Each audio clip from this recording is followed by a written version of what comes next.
Hello and welcome to Skin Like a Rhino with Elvie, the podcast that celebrates ambitious women breaking old taboos and new ground.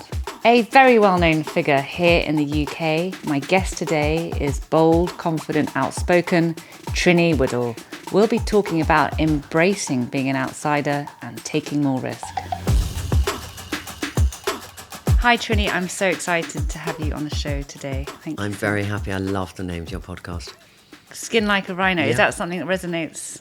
It's like, I don't know, I think rhinos are rather sweet. But I like it because I think memorable names are very important when you have podcasts. And so I like the name. It's an idiom. I think another female entrepreneur gave me this advice early on. You just have to toughen up, right? Because there's so many times when you're starting a business and people are going to tell you why it's not going to fail. I'm sure that's happened to you too, right? I think that you'll have always the most conservative person who is in your friendship group or peer group who doesn't take risks giving you that advice. And then you'll have other people who will say, go for it, who might be that entrepreneur who's in that group. Mm-hmm. But I had that, the time when I had that the most is when my daughter's father had died and it was the funeral, and I was talking to a very good friend, and she's a very conservative European who doesn't risk take. And she said, maybe this is not the time to start that company. Maybe you should get a job because you need to support Lila and you need to take care of everything. And I worry for you if you don't. And I remember going home that night, having spent the previous 25 years being self-employed in telly and books and journalism, thinking, I don't know the job I could do. I don't know the job I could be employed for. So even though I'd kind of done so many things in my life, I really had that feeling. And it was partly, I never want to be employed again. I hadn't been employed since I was 30. And it was also, sometimes you have to appreciate, in the worst time possible is when you need to take the most risk. Because then you have nothing to lose. But that's the hardest time too, right? It's the hardest time, but when you think of everything you have to lose, and let's say you think, I've spent so many years working to buy this house. I've, spent so many years working to establish my credentials.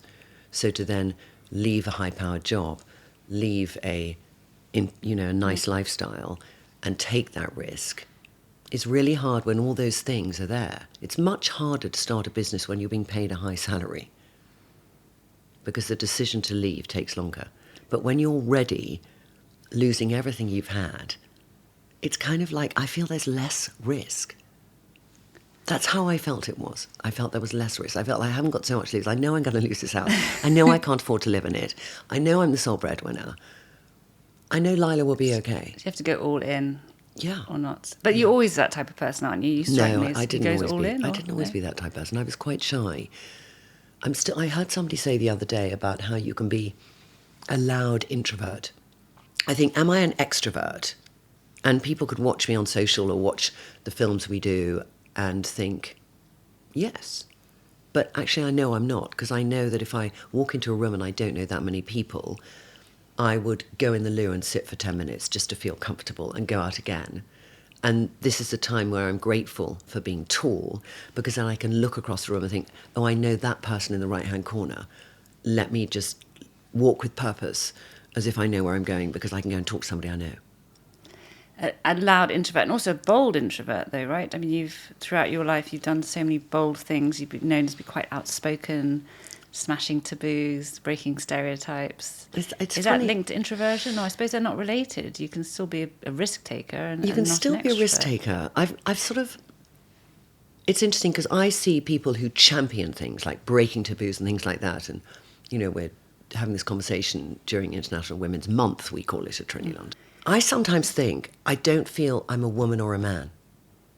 No, and I relate to that too. Like when I grew up, I think because my father was very ambitious for his children, he had 2 daughters. I never felt there was any glass ceiling or barrier. Like the ambition he instilled in me was limitless. It was sexless. And it was sexless, yeah. But I think there are a lot of girls who do feel limited by their gender, would you say, growing up? Or things are also probably getting better, hopefully.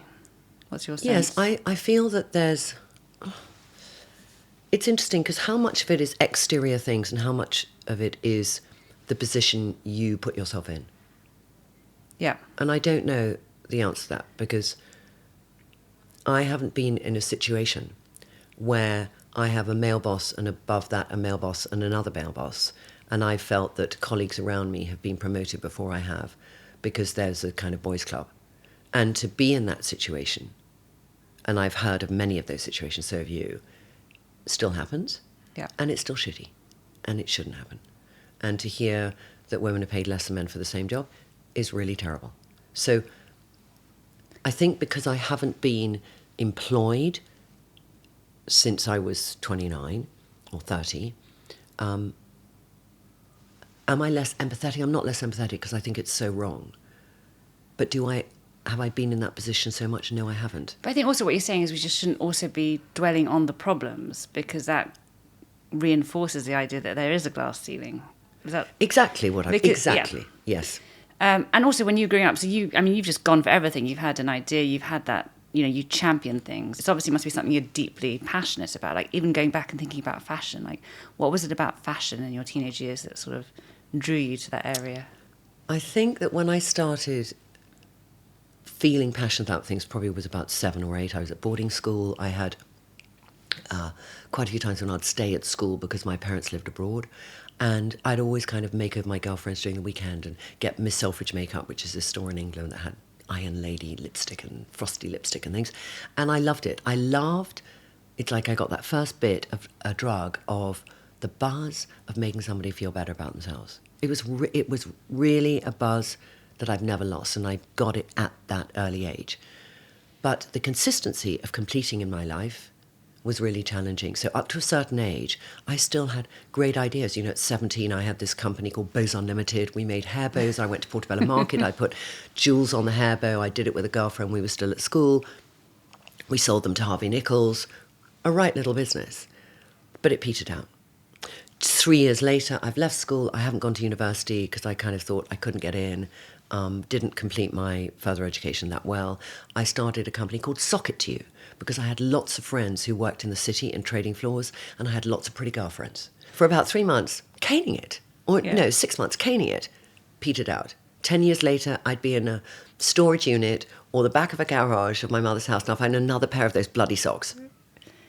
Yeah. But so I had passion from an early age. Yeah.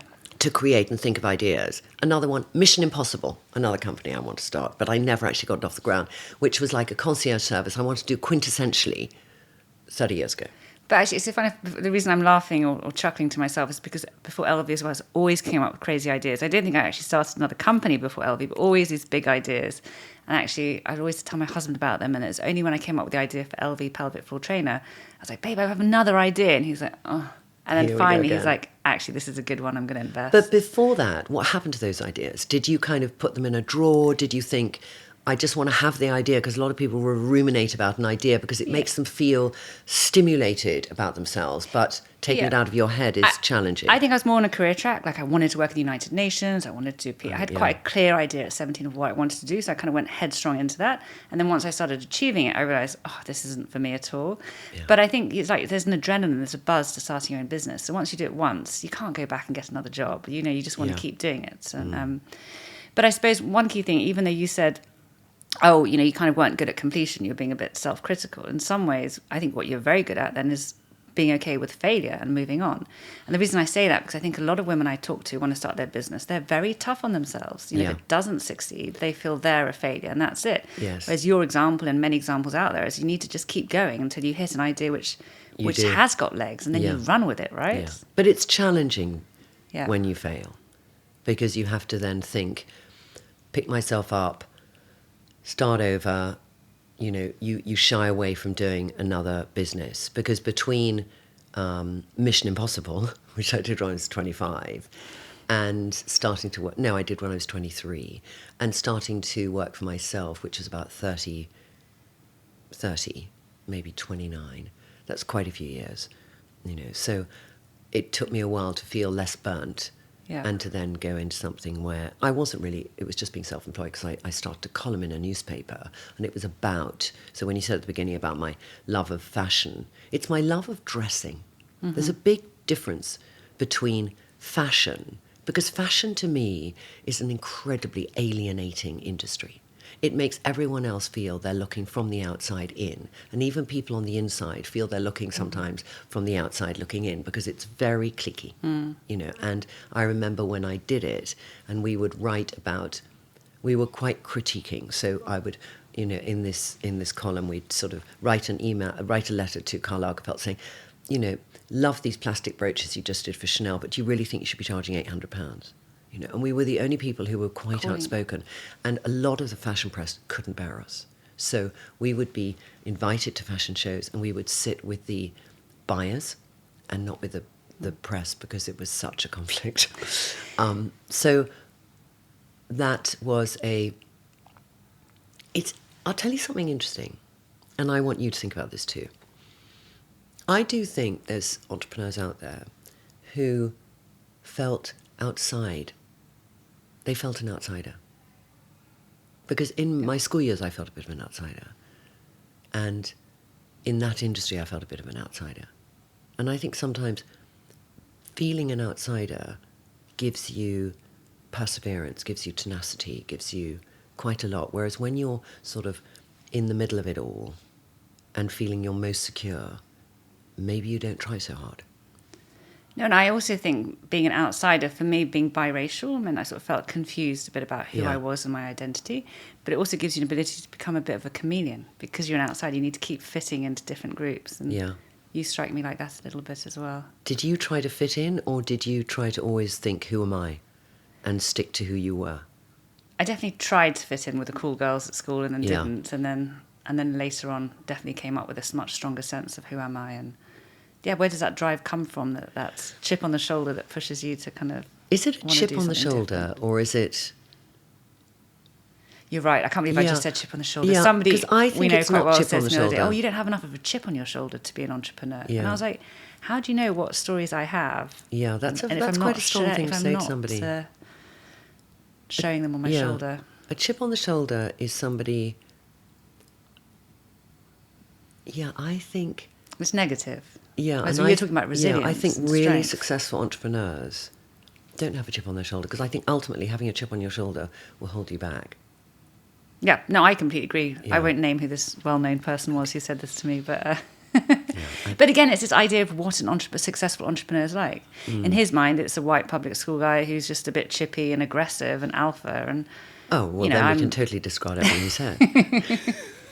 But there are stereotypes. Like, even when you went fundraising for Trinny London, like, did you feel people, you know, because you hadn't worked so much on the business side, did you struggle with people taking you seriously? Yes, and it depended who was in the room. So very early on, I got somebody who had been an accountant and did the figures for me, and I knew all the figures backwards, but I remember I'd go to meetings and I felt they will want to hear the figures from him. And so in a few meetings, in one meeting in particular, you know, he's sitting there chatting and I'm sort of noticing him and I think he could say that so much better, but let him have his moment, you know. And then I noticed the men looking just at him. And then at the end of the meeting, they said, you are on board full-time. And this guy said, yes, I am full-time, but one day a week I've got some NEDs, which I'll be doing. And the man who was going to invest went, oh, like that. And then said, no, we're not going to invest. And I thought to myself, what was really interesting in that meeting is I stayed quiet because I felt I wanted to give credibility to why I'd brought him in the room. And it had kind of worked against me because then they thought he was everything. So the next meeting, I hardly let him speak. And I said all the figures. And then they wonder what he was doing in the room. So people basically assumed that you were just the face of this company, that you weren't... It wasn't that they assumed I was the face. It was, I had to learn the balance between letting the people I brought to the meeting talk versus letting the people opposite know what I knew. I heard this thing the other day, Tania, which I really loved. Imposter syndrome. We've heard all about it. I fucking hate that name. You know why I hate that name? I do too. Because it's like, it's inferring. All it is a lack of knowledge. That's the only thing. So when you suffer imposter syndrome, and I can put in parentheses, it is, I just don't have as much knowledge that makes me feel confident to feel people will know I know it. I do relate to what you're saying as well, in the sense that I'm also that type of person where I don't really feel the fear. I just do stuff. And if I have an idea, I just passionate about it, go ahead. But then I also recognize lots of my friends and other people just aren't that way. They will procrastinate. They will be anxious. They won't be able to sort of, but you've talked about that too, right? How you feel that fear and keep pushing through. Yeah, feel the fear and do it anyway. Is that something that you think has just always been part of who you are, or something that's also been learned? When there's no other option. So when you have no other option, you will do it anyway. You feel the fear and you do it anyway, because you kind of have to. It's like, you're by yourself and you're on an icy pond and it breaks and there's nobody else there. You kind of have to get out of it yourself. You wouldn't think, oh, I can't, let me just drown. Yeah, I know. And what you're referring to is the fact that both of us have had quite, my mother died, was an alcoholic when I was a teenager. Like when you have to survive through that thing, that's what I suppose puts things in a different perspective. Yes. And you two have had some really deep personal trauma, right, that you've had to survive and come out with resilience. That's your skin like resilience. A rhino. It is. You have to have the resilience. And I don't think we have ever met an entrepreneur who doesn't have resilience. But what about women who are listening who do have a great idea and do want to start a business but aren't maybe burnt through fire in the way we've been? Like, do you think there's ways that they can build that resilience, it's or that kind of familiarity with failure? What are you prepared to let go of to make the idea a reality? Because you have to let go of stuff to get to the place where the idea could become a business.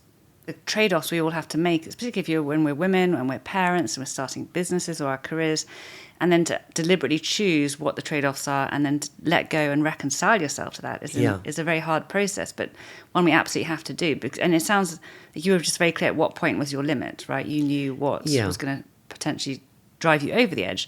And I'm similar too. I'm always constantly trying to juggle which balls to drop, which ones not to drop. But then at the same time, there's still periods where it's just too insane, right? With work and business and family. And, in those moments, I personally have suffered a lot from insomnia and so on. But in those dark moments, like what sort of gets you through? I think when we've talked before, you've mentioned about how even being more mindful or meditation has helped in those. It is, for me, I do need to feel that I can have a sense that I just don't want to feel like this anymore. So therefore, I just have to do something and I will keep going. When I was going to fundraise, and I would just have this manic day of, juggling so many things, and then I'd be going to the fundraise and I'd just think, I'm not having time to take a breath. It's so rare that we actually stand still and say, take a goddamn breath. So I had this lovely man, Sanjay, and I did meditation with him.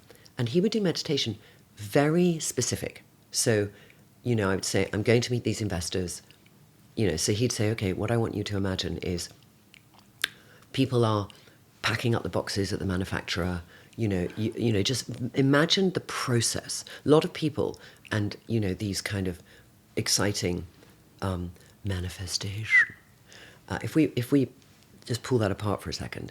For me, what I learned from him is in those moments when you try and take out the outside world and you focus on just living what you want something to be, you've got to first of all be so passionate to want it. That's your first thing. That's your step one. Okay, you've got to imagine what it is, know what it is, and know what it is. You've got to realise you have to work really hard to get it. You can't put up a vision board and put on the beautiful house and the yacht or whatever. You've got to put on the journey. The journey has got to be there. You've got to imagine, what is that journey? What's the blood, sweat and tears of that journey? Because then the journey becomes real.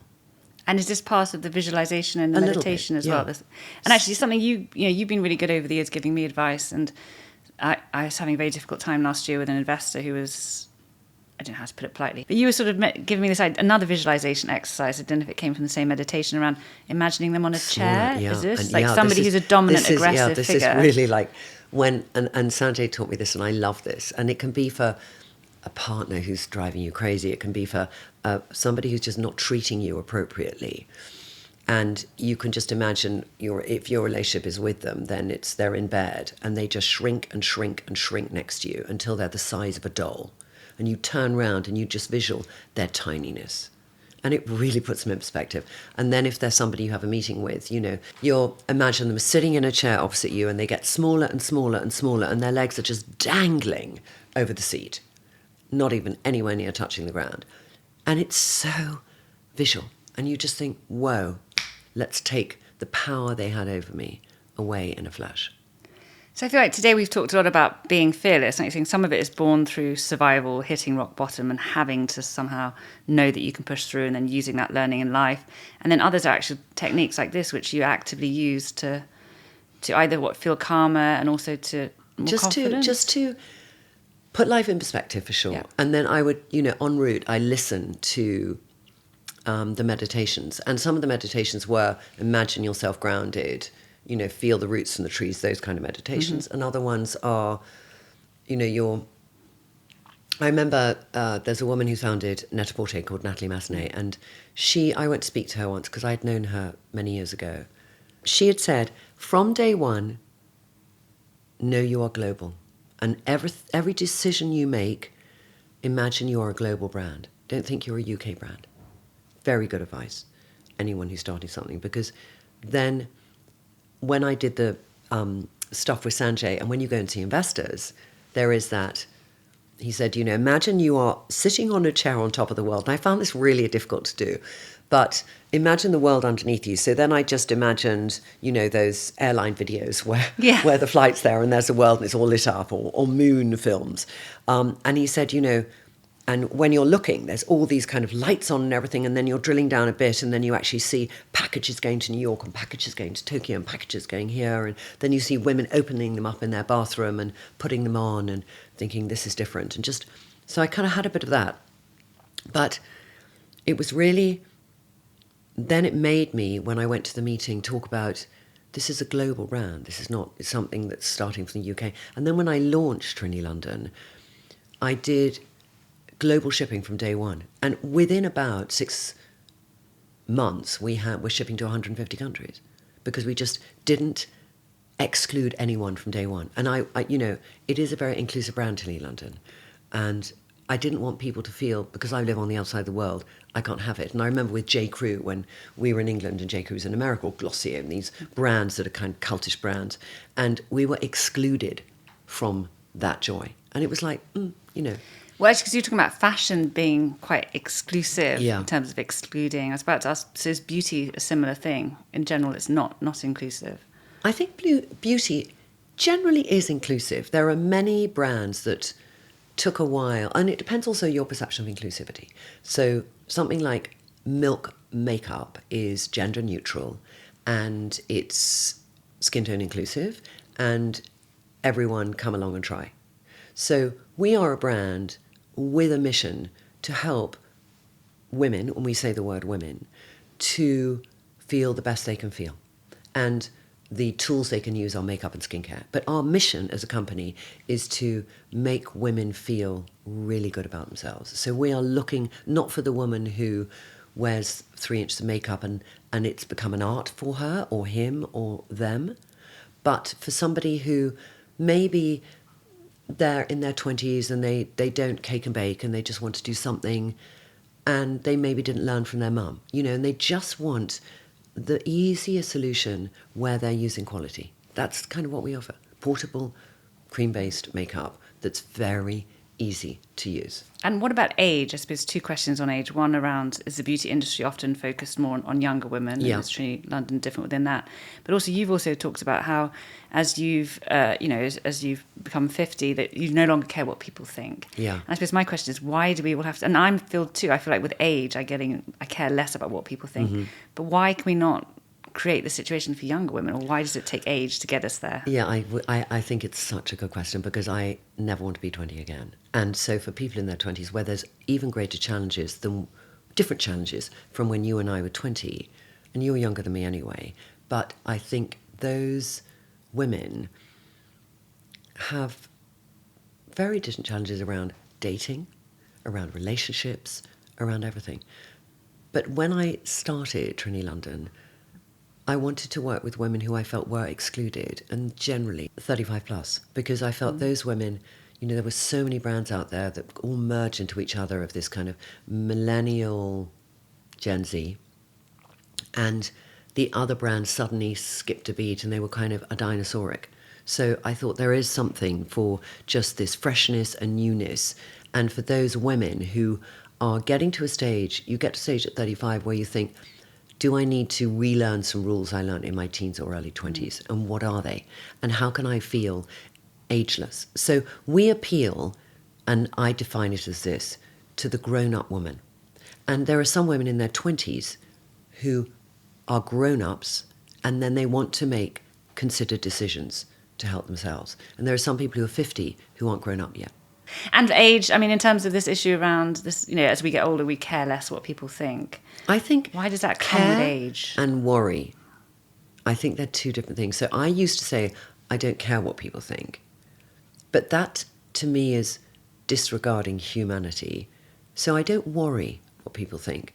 Brings it more back to, I don't worry what people think. Care is about them. It's like, I don't care what you think. Yeah, and it's actually similar with skin like a rhino. You don't want such a tough skin that nothing permeates. Yeah. You just need to work out what is, objectively work out what's constructive feedback, what can help you grow or learn or and improve. That can be difficult. And the rest you need to not personalise. Yeah.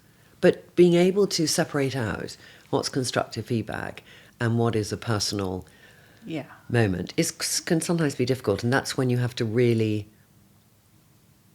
do things to make you respect yourself enough that you can then differentiate out the two. Because when we're feeling our most insecure, it's very difficult to take on board which is a constructive feedback and which is somebody's own shit. You have to wait for the emotion to pass, I find, as well. Yeah. But on the not worry, like you said, that's come with age, but how else can other people, fast track that? I think it goes back to this thing of how you feel you don't fit in your skin. I'm going to stop calling it imposter syndrome, but you feel you don't fit in your skin or whatever. So how can you take little steps that give you the confidence? And to me, that's always learning. So key. If you don't know something, learn about it. Because each time you learn a little bit more about something, it will enable you to feel confident around it. So if you, if you kind of are really good with numbers, but you're not good with getting over, communicating an idea, then try it out more and practice it more. Just do it. And learn just do through it. doing it. Learn through failure. And the other way around, like I don't like numbers. I'm fine with numbers, but I don't love them. I prefer talking the idea, MPD, marketing, visualization. So in my journey as CEO, I've had to really learn about numbers.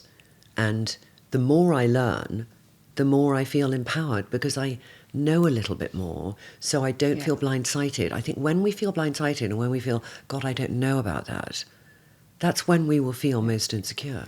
And actually what you're saying is the worry is just in our heads. What you're saying is to prevent the worry, you just need to go out and start doing something. And then it's going back to actually pushing through the fear. Understanding, and it's still a concept which is not easy to understand, that our thoughts are not us, because our thoughts are us, they're inside our head with us. But if you imagine there's our spirit, I'm getting really religious again, but I'm not. I keep saying it. But there's our being, and then there's the thoughts. So sometimes our thoughts will be like this, in our head, and I sometimes turn around to that black raven, because I see it as a black raven, not, quite aggressive bird. I think of Hitchcock. And I go, shut up. Just shut up. And just quieten. And it's generally negativity. It's always that, you shouldn't do this because, you shouldn't do this because. And it's like, can you shut up? And I literally sometimes go, shut up! And you actually hit it. I mean, I actually have a similar visualize. I used to wake up at 3:00 in the morning, and I still do, but less frequently. And just this catastrophic thinking, like, LV's going to collapse, everything's going to collapse. And it just starts taking over. And then I realised, to your point, just being able to sort of label it like, it's the, LV catastrophe thought, and I sort of put it back in its box. But maybe I should just go and actually slap it. Yeah, I mean, I think there's a lot of stuff with my my very nice CEO coach who I speak to. In fact, I've got another session with him today. But he suggested to me the other day, getting quite personal. He said, I really want you to just, go and get a pillow and really aggressively hit your sofa with it. I thought you were about to say the raven. No, really hit the sofa with it. And just get that sort of... Sometimes we need our body also to lose the tension that we get, which becomes a habit of fight or flight. So if you're in fight or flight, both of them are tensing up your body. Yep. And it's about physically, like you could get a pillow, you could go into a room and just scream your head off, but you release something from your body, so you reset. And in these moments where we feel very insecure and where we feel the raven is inside our head and all these things, we need to stop the pattern of the thought. Yep. So we reset.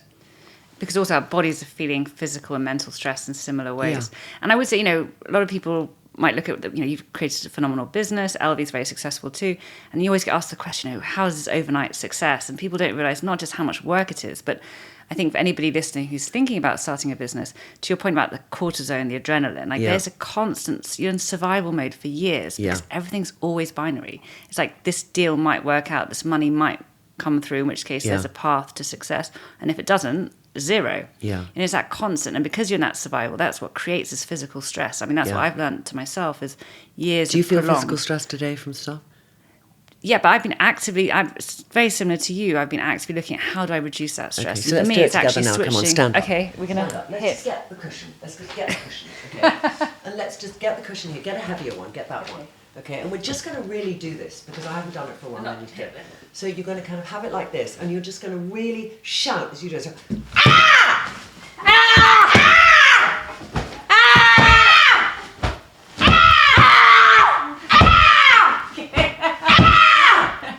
More times than that.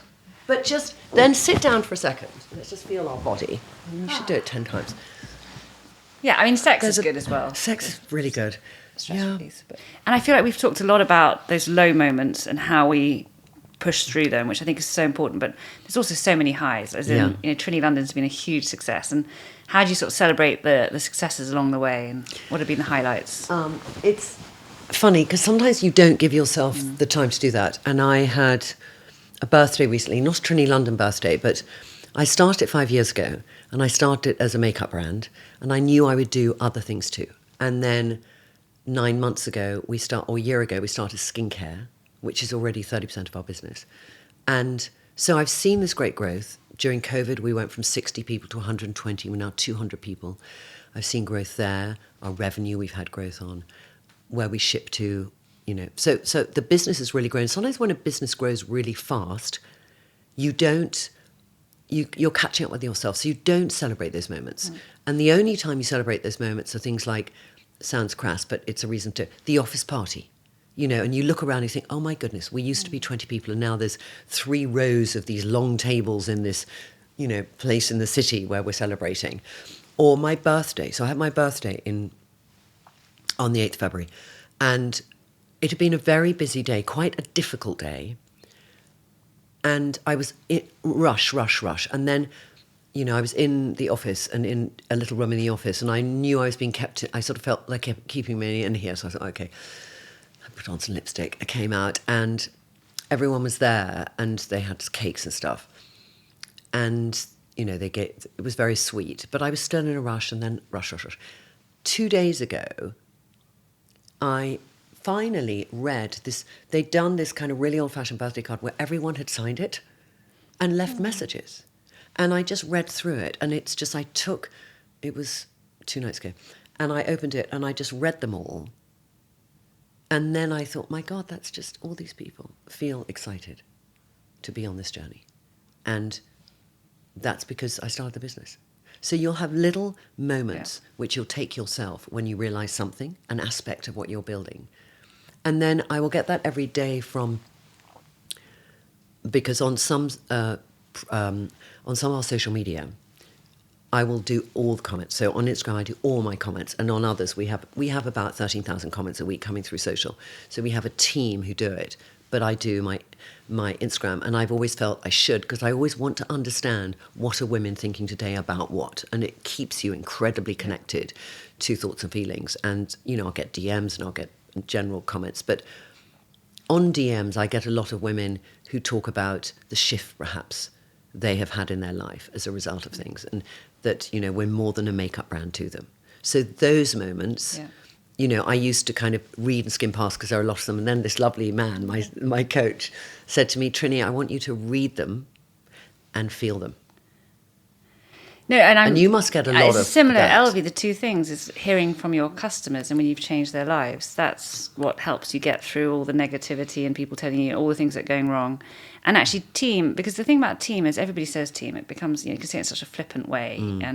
But I think particularly in the startup world, there's such an emphasis on the founder and not so much on the team. And to your point, I feel most emotional when I see the team, partly because you have to keep appreciating the fact they're getting up in the morning to come and follow your vision and creating something that becomes bigger than us, bigger than our vision. And also it comes with responsibility as well. That's the tough bit, right? It does. It comes with a lot of responsibility. So Trinny, you've done so much, so many successful businesses, some failures along the way, but everything getting bigger. I mean, Trinny London, just phenomenal success. What do you look to and what are you excited about for the next couple of years? I think it's not about the exit, it's about the journey. But I also think it's about what am I also doing to excite other women on this journey too. So this year I decided to take 5 people that I would mentor, and they're all different women. And I was really helped when I was starting out and women gave their time for free. So that, I kind of thought, that's my commitment to do that. And that really helps me keep a perspective on everything. So that's my personal stuff. And my daughter is 19 and she's in a transition period between leaving school and going to university. And there's been a few little bumps, so I want to make sure I'm there for her. And I think it's about how we make it easier for women. And what we didn't go into so much is, how women are in the funding space and what that looks like. And so I'm looking at that too. If things did really well at Trinny London, that's kind of what I'd like to do, is help other women grow their businesses and have more education around what's accessible and what you can do to get there. Because I feel when I started out, I didn't have much. I had to really find out a lot. And part of that journey is really important to have to go and find out yourself. But I think we could be helping a lot more. So big ambition around still helping women, but also finding a bit more balance for the people you love. Yeah. Thank you, Trinny. It's been a pleasure.